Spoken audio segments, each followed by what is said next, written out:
Today we are talking about something very serious, something that affects millions of Nigerians, especially in the north.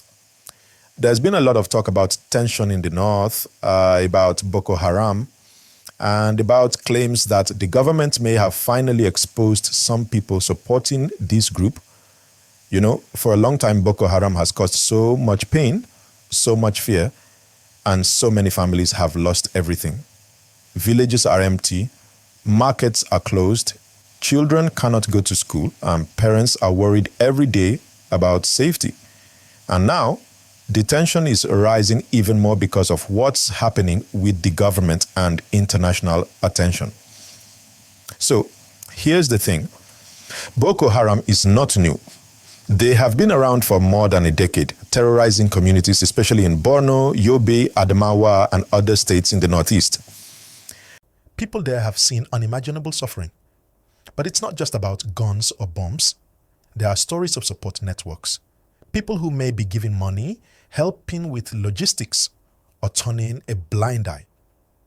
This is where the news gets interesting because the government is under pressure to show who is really behind the scenes. People are asking, are politicians involved? Are there sponsors making sure Boko Haram continues? And now with recent statements from international figures, including the United States, the spotlight is even brighter. The government under President Tinubu is saying that they are taking action. They are promising to bring people to account. But let me tell you, the tension is real. In some northern states, people are already scared. And the news of potential exposure of sponsors is causing even more worry. Imagine living in a place where you already worry about a tax, and now you hear that some of the very people who are supposed to protect you might have had some connection with those causing harm. It's heavy. Now, I know some of you watching this are thinking, yeah, how is this possible? Who could be behind the Boko Haram? And honestly, there are many claims, many allegations, but few confirmed facts. Some reports suggest that certain political figures may have indirectly benefited from the chaos. Others say illegal businesses like cattle rustling and other criminal activities might help fund some of these groups. We don't have the full picture yet, but it is important to discuss these possibilities because it affects the way the country is governed and the safety of ordinary people. And here's another layer: international pressure. Recently, a statement from former US President Donald Trump has stirred things up even more. He mentioned that Nigeria must protect vulnerable communities and warned about possible consequences if nothing is done. Now, Nigeria's government has responded by saying, yes, we welcome international help, but our sovereignty must be respected. This is a delicate balance. On one hand, the world is watching, and on the other hand, Nigeria wants to solve its problems internally without interference. As I'm talking to you now, the tension in the north is very high. Families are worried, markets are cautious, and the general mood is anxious. This is the reality for so many people living there. But it's not just about fear, it's about hope too. Because if the government is serious and can find and expose those behind the support networks for Boko Haram, it could be a turning point. It could send a strong message that the cycle of violence cannot continue, that those who profit from chaos will be held accountable, and that peace is possible. Now, don't forget to hit that like button if you're enjoying this update and subscribe to the channel so you don't miss the next part of this story. I'll be bringing more updates as things unfold, and your engagement helps a lot. Also, drop your thoughts in the comments. I want to hear what you think. Do you believe the government can really uncover the truth? And what do you think will happen next in the north? Something else to think about: the impact of this tension is not just political. It affects daily life. Schools are disrupted. Businesses struggle and people move from their homes in fear. The north is a region rich in culture, in history, and in people who work hard every day. But insecurity, it holds them back. That's why every little bit of transparency, every investigation, and every action counts. It's about giving people their lives back. And talking about transparency, people are watching closely how the government handles Boko Haram sponsors, if there are any. talking about accountability at the highest level. Who knew about this? Who allowed it? And how will justice be served? These are the questions on everyone's mind. And this is why the tension is real.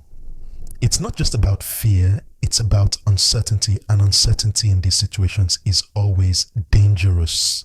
I also want to remind you again to like this video and subscribe to the channel.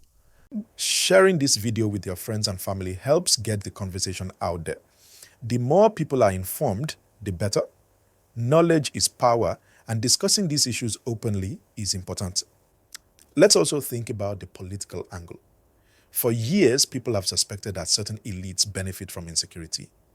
Maybe it's money, maybe it's influence, maybe it's a way to maintain power. If any of this is true, exposing it would be huge news. It could change politics in the North, it could affect elections, and it could impact how people view their leaders. But even without proof, just talking about these possibilities gets people thinking. It makes them aware, and awareness is the first step to change. And while all this is happening, international attention is rising.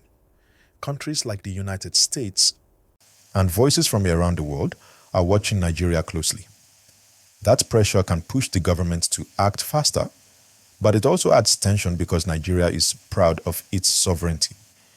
Balancing international help with internal control is not easy, and this makes the story more complex and more interesting for us to follow. So as I continue, I want to ask you, are you seeing these developments where you are? Are there signs of tension in your community? Drop it in the comments, and remember, subscribe to stay updated on all these breaking developments. I promise to keep you informed as the story unfolds. This is also a moment to talk about hope. Even with all this tension and uncertainty, there are stories of resilience. Communities are coming together, local leaders are stepping up, and ordinary people are finding ways to protect themselves. Sometimes the best response to fear is courage. And that's what we see in many parts of the North. People refusing to be completely silenced by the threat of Boko Haram, working together to protect their families and neighbors. Now, don't forget, this is your channel too. Your likes, comments, and subscriptions help us bring more real-time updates like this. Every click helps spread awareness, and every discussion in the comments can spark real conversation that matters.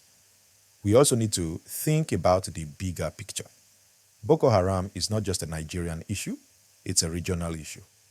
Countries around Nigeria are affected, borders are being monitored, and cooperation between nations is essential. If Nigeria succeeds in addressing the support networks behind Boko Haram, it will send a strong signal to the region that this kind of violence cannot be tolerated. And for those of you who wonder, what should the ordinary citizen do? Awareness is key. Share information responsibly, help communities stay informed, and support local initiatives that promote security and unity. Even small actions can make a big difference when multiplied across communities. At this point, I want to remind everyone again, like this video if you're following this story closely, subscribe to the channel so you don't miss future updates, and comment below with your thoughts. I read every comment, and your voice matters. Now, as we continue to watch the developments, the tension in the North remains real, but the possibility of exposing anyone who might be supporting Boko Haram, if it happens, could change everything. That's why this story is not just breaking news.